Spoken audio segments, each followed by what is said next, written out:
प्यारे बच्चों, आज हम क्लास 5 की ईवीएस की बुक के 5th चैप्टर आओ खेले खेल को रीड करेंगे, पढ़ेंगे।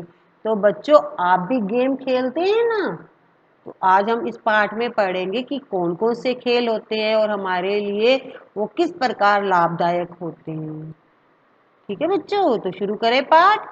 सबसे पहले हम पढ़ेंगे अलग अलग खेल। तो बच्चों, आपको पता ही है ना, बहुत सारे खेल होते हैं, जैसे क्रिकेट है, फुटबॉल है, हॉकी है, बैडमिंटन है। ठीक है ना, खेल बहुत सारे होते हैं। राजस्थान के अलग अलग हिस्सों में कई खेल अलग अलग तरीकों से खेले जाते हैं। मारदड़ी, सितोलिया, गिल्ली डंडा, छिपा छिपी, पकड़ा पकड़ी आदि पारंपरिक खेल बहुत कम साधनों के साथ भी खेले जा सकते हैं। तो बच्चों, जो हमने ये ऊपर खेलों के नाम पढ़े हैं, एक तो ये बहुत पुराने खेल हैं जो हमारे दादा पापा खेलते थे। ठीक है, तो और ये जो खेल हैं वो कम साधनों से, इनमें हमें बहुत ज़्यादा साधनों की ज़रूरत नहीं पड़ती है, और ये जो खेल हैं वो सस्ते भी होते हैं, महंगे नहीं होते।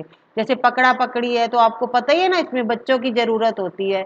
एक बच्चा दूसरे बच्चे को पकड़ता है। छिपा छिपी में भी बच्चे एक जगह से दूसरी जगह छिप जाते हैं। तो इसमें बताओ, कोई पैसे नहीं लगते ना, और मज़ा भी बहुत आता है इन खेलों में। आगे बढ़े। घर, चबूतरी, आंगन में बैठकर चर भर, चौपड़, सिंह बकरी, अष्टाचंगा आदि खेल खेलने में बड़ा मजा आता है। तो ये भी खेलों के नाम है। त्योहार विशेष पर भी खेलों का आयोजन किया जाता है। कुछ खेल ऐसे होते हैं जो त्योहारों पर खेले जाते हैं, जैसे मेवाड़ में मकर संक्रांति पर सितोलिया, वागड़, मारवाड़ व ढूंढार में पतंगबाजी की जाती है, पतंग उड़ाई जाती है। तो सितोलिया पता है क्या होता है बच्चों? इसमें 7 पत्थर लेने होते हैं और आपस में जोड़ने होते हैं, और बॉल से, गेंद से उसे तोड़ना होता है। ठीक है, तो बच्चों ये कुछ क्वेश्चन हैं, इनके आंसर हम नेक्स्ट वीडियो में करेंगे, जिसमें हम ये आंसर होंगे लिख के देखेंगे। ठीक है, अभी मैं आपको थोड़ा सा बोल के बता देती हूँ आंसर, लेकिन जब हम नेक्स्ट वीडियो में लाएंगे वहां पर आपको इनके आंसर लिखे हुए मिलेंगे। ओके, तो आपके गांव शहर में कौन कौन से खेल खेले जाते हैं, तो हमें बताना है कि हमारे गांव शहर में कौन कौन से खेल खेले जाते हैं। इसका आंसर है जैसे मारदड़ी, पकड़ा पकड़ी, सितोलिया आदि। आपको कौन सा खेल खेलना अच्छा लगता है, तो ये बच्चों आपकी चॉइस है। तो आप बताइएगा कि आपको क्रिकेट पसंद है, फुटबॉल है, या हॉकी खेलना अच्छा लगता है। तो जो आपका फेवरेट गेम है ना, उसका नाम लिखना है आपको।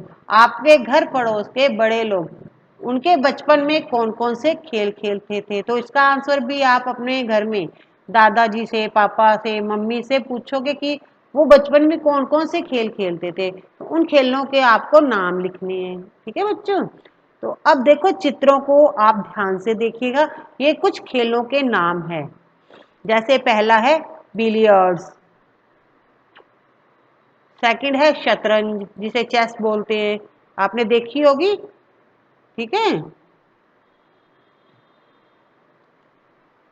अगला है तीरंदाजी, कबड्डी, कुश्ती, हॉकी, टेबल टेनिस, बैडमिंटन।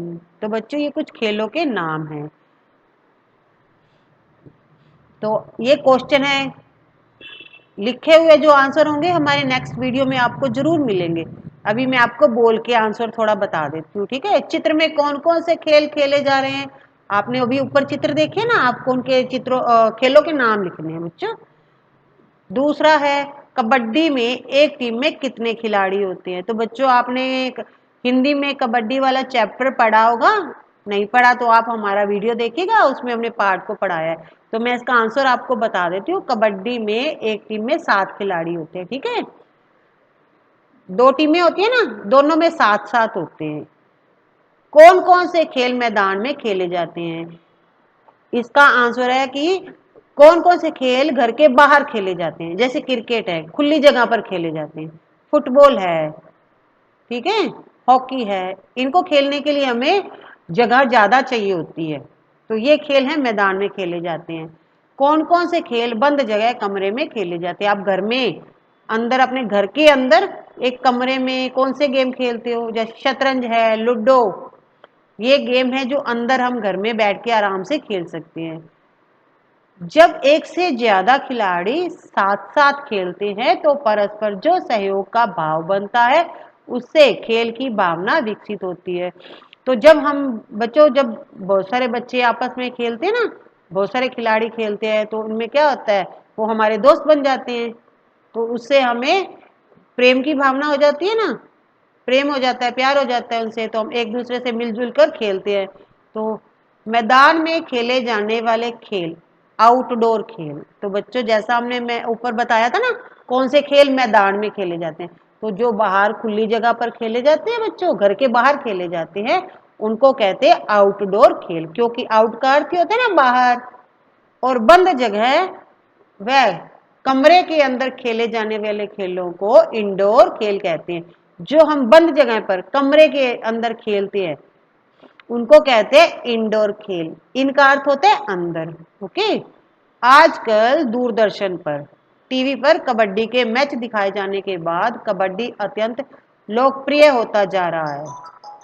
ठीक है बच्चों, हर गली मोहल्ले के मैदानों में बच्चे कबड्डी खेलते दिखाई देते हैं। कहीं कहीं पर क्रिकेट खेलते भी दिखते हैं। बच्चों, क्रिकेट खेलने के लिए बड़ा मैदान चाहिए, लेकिन बच्चे खाली भूखंडों में भी क्रिकेट खेलते दिखते हैं। तो जहाँ पर बच्चों को खाली जगह मिलती है ना, बहुत सारी खाली जगह, वहाँ पर वो क्रिकेट खेलना लग जाते हैं। आजकल लोग स्वास्थ्य के बारे में भी काफी जागरूक हो गए हैं।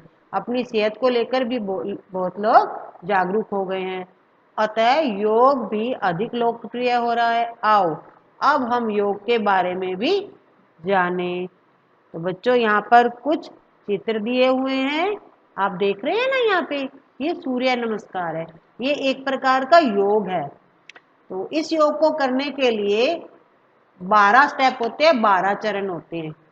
सबसे पहले देखिए, एक नंबर पर आप अपनी बुक में देखिएगा, एक नंबर पर हाथ जोड़कर खड़े हैं ना, दूसरे पे अपने हाथ पीछे कर रखिए।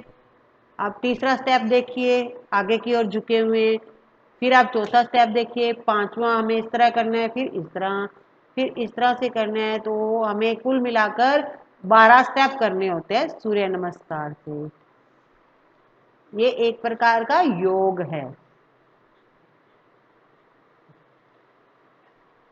तो इन चित्रों को देखकर कुछ योगासनों के बारे में शिक्षकों द्वारा दिए गए निर्देशों के अनुसार योग के शारीरिक आसनों का अभ्यास कीजिए। तो इसमें क्या बताया है कि अपने टीचर्स की हेल्प से हमने योग करना है। तो यहाँ पर हम कुछ योगों के नाम पढ़ेंगे। पहला है ताड़ासन, दूसरा है पद्मासन, तीसरा पवन मुक्तासन, चौथा है सूर्य नमस्कार। यह बहुत से आसनों का समूह है। तो बच्चों, आपने इंग्लिश की बुक के सेकंड चैप्टर को रीड किया है ना, प्राणायाम, उसमें हमें योग के बारे में बहुत कुछ बताया है। ठीक है, आप वो चैप्टर रीड करिएगा ना तो आपको पता चल जाएगा। पंतजलि ऋषि के अष्टांग योग में यम, नियम, आसन, प्राणायाम, प्रत्याहार, धारणा, ध्यान एवं समाधि का समावेश है। अष्टांग का मतलब है ना 8 योग है यहाँ पर।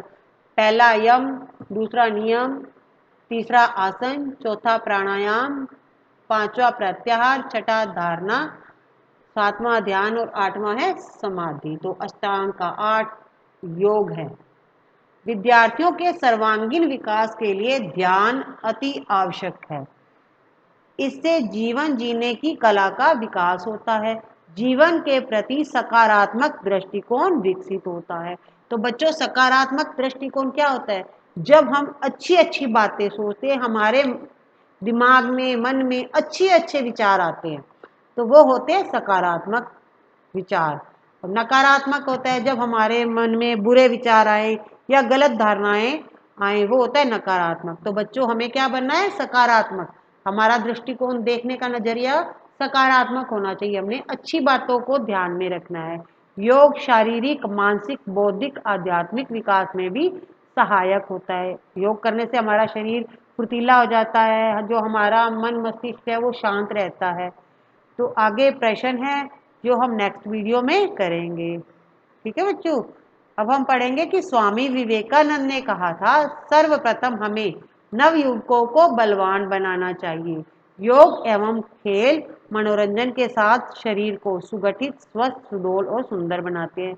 योग और खेलने से हमारा मनोरंजन तो होता है, खेल खेलने से इससे हमारे को फायदा भी होता है। इससे हमारा जो शरीर है वो फुर्तीला बनता है, स्वस्थ बनता है, सुंदर बनता है। भारत सरकार के प्रयासों से 21 जून 2015 को अनेक देशों के लाखों लोगों ने योग के आसन करके योग दिवस मनाया। आजकल विदेशों से अनेक लोग हमारे देश में योग सीखने आने लगे हैं। संयुक्त राष्ट्र संघ द्वारा 21 जून को अंतर्राष्ट्रीय योग दिवस घोषित किया गया है। बच्चों, हर वर्ष 21 जून को योग दिवस मनाया जाता है। अंतर्राष्ट्रीय योग दिवस मतलब पूरे विश्व में मनाया जाता है। तो इस दिन स्कूलों में योग किया जाता है। जब आपकी गर्मी की छुट्टियां होती है ना, 21 जून गर्मियों की छुट्टियां होती है ना, मई जून में, तब आता है ये। तो उस दिन स्कूल भी खुलता है। ठीक है, तो आगे हम पढ़ते हैं।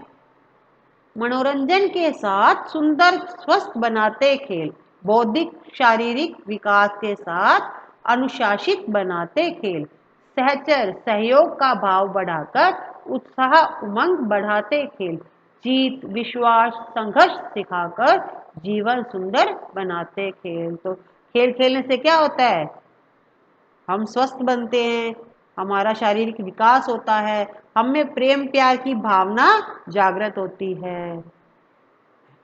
अब हम पढ़ेंगे आती जाती सांसें। तो अब आप सोचोगे ना ये सांसें कैसे आती जाती हैं, तो आगे हम पढ़ते हैं। खेलों में दौड़ना कूदना पड़ता है, दौड़कर आने पर सांस तेज चलती है।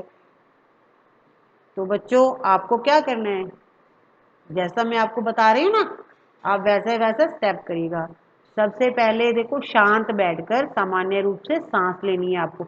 आप आराम से बैठ जाइएगा, फिर आप नॉर्मल जैसे सांस लेते हो ना ऐसे सांस लेते रहिए। फिर नाक के आगे हाथ रखकर सांस को महसूस करना है। ठीक है, जब आप बैठ के सांस लोगे ना तो अपने हाथ को नाक के आगे रखना है। जब आप सांस लोगे तो आप देखोगे कि हाथ के ऊपर आपकी जो हवा है ना वो आ रही है। जब हम सांस लेते हैं अपनी जगह पर 10-12 बार कूद कर नाक के आगे हाथ रखकर सांस को महसूस कीजिए। अब क्या करना है आपने दूसरे स्टेप में, पहले तो आप आराम से बैठ के सांस ले रहे थे ना, नाक को हाथ मुंह के आगे रखा हुआ था आपने। अब क्या करना है आपको, 10-12 बार कूदना है। कूदने के बाद फिर आपको नाक के आगे हाथ रखना है, फिर सांस लेना है। अब दोनों में आपको क्या अंतर बताना है, किस स्थिति में सांस गर्म लगी आपको, जब आपने सामान्य सांस ली थी तब आपको सांस गर्म लगी, या जब आप कूदकर आपने नाक के आगे हाथ रखा तब आपको सांस गर्म लगी या ठंडी लगी। तो बच्चों ये काम आप करके मुझे बताइएगा। ठीक है, अगर मैं इसका आंसर आपको बता दूंगी तो आप फिर करेंगे ही नहीं, तो आप करके मुझे कमेंट करिएगा। अब क्या करोगे, दूसरी बार कांच के खाली गिलास में या दर्पण में 3-4 बार फूंक मारनी है आपको, फिर देखना है क्या हुआ। तो कांच का खाली गिलास लेना है आपको, या आपको क्या करना है, शीशा लेना है। शीशा क्या होता है, जिसमें आप अपनी शक्ल देखते हो ना, तो उसके ऊपर आपको 3-4 बार फूंक मारनी है। तो फूंक मारने के बाद आप क्या देखोगे, गिलास के ऊपर या उस मिरर के ऊपर, दर्पण के ऊपर आप देखोगे कि धुंधलापन आ गया। जितनी जितनी एरिया में आपकी फूंक गई है ना वो एरिया धुंधला हो जाएगा। आप करके देखिएगा। ठीक है बच्चों, तो अब धुंधला क्यों हुआ, तो आपने देखा गिलास और दर्पण पर धुंधलापन आ जाता है। अब धुंधलापन क्यों आया, क्योंकि हमारी सांसों में नमी होती है। नमी का मतलब होता है, आपका मुंह देखो, अंदर आपके मुंह में गीलापन रहता है ना हमेशा, तो नमी का अर्थ होता है गीलापन। तो जब आप फूंक मारोगे तो वो नमी आपकी बाहर आ जाएगी, और जो बाहर आते ही ठंडी सतह पर जैसे ही वो आपकी सांस हवा आई ना आपके मुंह की, वो वहां पर एक उसकी परत जम जाती है, तो जिसके कारण वहां पर धुंधलापन आ जाता है। तो बच्चों अब आपको बताना है कि क्या फूंक से हम काम कर सकते हैं। हमारी फूंक हमारे लिए बहुत सारे काम करती है। क्या क्या काम करती है वो आगे हम देखते हैं। अब है सोचिए और बताइए। तो जैसा कि मैंने आपको बताया ना, आंसर मैं आपको बोल के बता रही हूँ, बट अगली वीडियो में हम इसके हर क्वेश्चन का आंसर लिखेंगे, ठीक है। तो पहला है, क्या फूंक से आग जलाई जा सकती है? तो इसका आंसर है हाँ। आपके घर में अगर गैस सिलेंडर है तब तो फूंक नहीं मारनी पड़ती हमें, आप हमने लाइटर से गैस तो चला लेते हैं ना, लेकिन जहां पर लकड़ी से आग जलाई जाती है ना, वहां पर हमें फूंक मारनी पड़ती है, ठीक है। तो वहां पर हम फूंक से आग जला सकते हैं। अब सेकंड क्वेश्चन है, क्या फूंक से आग बुझाई जा सकती है?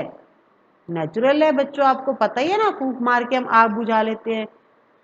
तो कौन से वाद्य यंत्र फूंक मारकर बजाए जाते हैं? तो बच्चों आप चित्र में देखिए, इधर साइड में एक चित्र है ना, 5.3 फूंक से बांसुरी बजाई जा रही है, ये वाद्य यंत्र होते हैं, ठीक है। तो अब हम देखेंगे आगे। आगे भी आपको मैं आपको कुछ काम दे रही हूँ, होमवर्क दे रही हूँ, आप करके रखिएगा, ठीक है, और नेक्स्ट वीडियो में मुझे बताइएगा।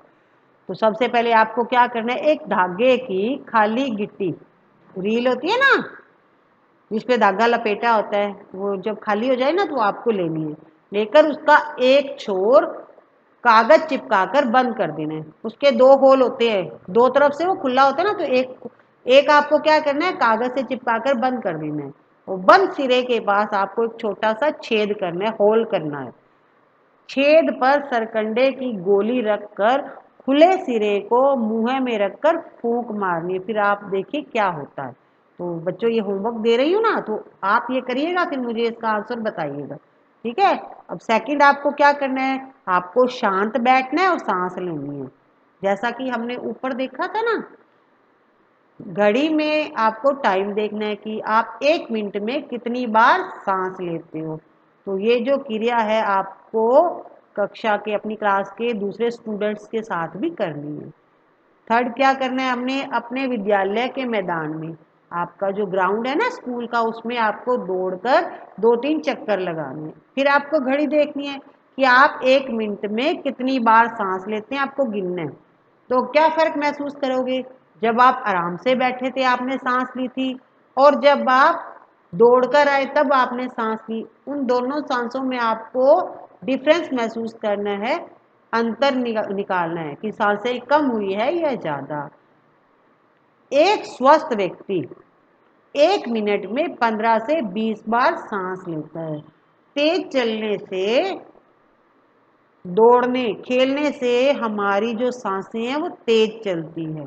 बच्चों जब आप नोट करिएगा, नेक्स्ट टाइम जब आप दौड़ोगे, दौड़ने के बाद अपनी हार्ट बीट को, आपके जो हृदय की धड़कन है ना, उसको टच करके देखिएगा, हाथ रख के देखिएगा, वो दो जोर जोर से धड़केगी, ठीक है।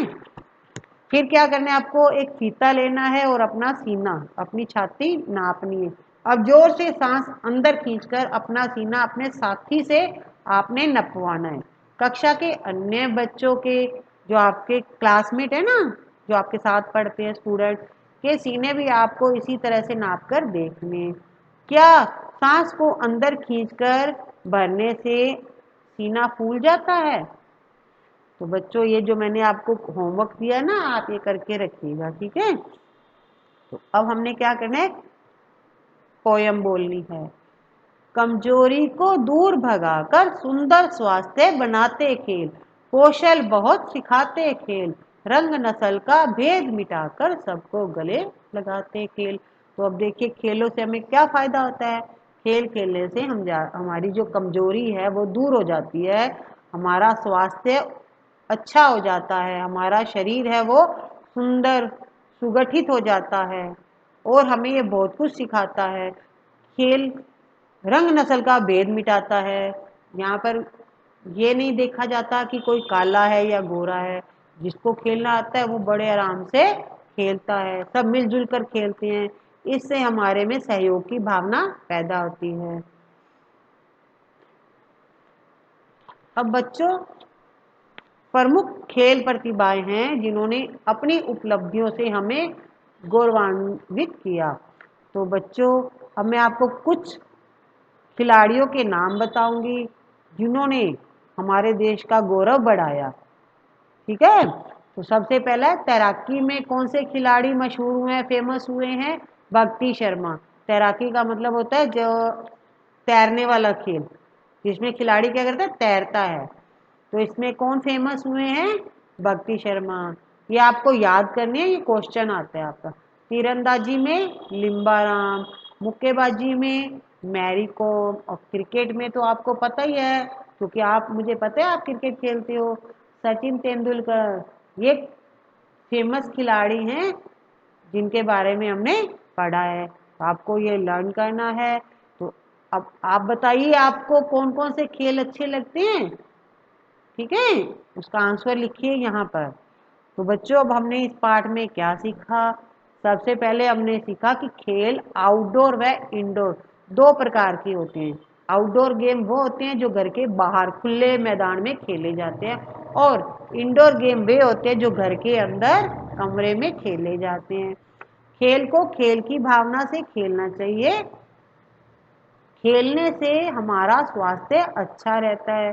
योग करने से भी शरीर हमारा स्वस्थ रहता है। फूंक से हम कई काम कर सकते हैं, जैसा कि अब मैंने आपको ऊपर बताया ना, आग को जला सकते हैं, बुझा सकते हैं, वाद्य यंत्र बजा सकते हैं। तो ये बच्चों कुछ नीचे क्वेश्चन हैं, जाना समझा हुआ बताइए। तो बच्चों यहाँ पर तो ओनली 5 क्वेश्चन है, इन 5 क्वेश्चन से तो हमारा काम नहीं चलेगा। तो जब नेक्स्ट वीडियो में हम चैप्टर के अंदर से क्वेश्चन बनाकर लाएंगे, ठीक है, जो आपके एग्जाम में हेल्पफुल होंगे। तो आप हमारा वीडियो देखिएगा अगला भी, और दोनों वीडियो देख लें जिससे कि आपको पूरा चैप्टर समझ आ जाए। तो अब हम पढ़ते हैं, खेलो खेल करो योग, सदा रहो स्वस्थ निरोग। आपको पढ़ाई भी करनी है, पढ़ाई के साथ साथ गेम भी खेलना है। ओके, ठीक है बच्चों, bye, have a nice day.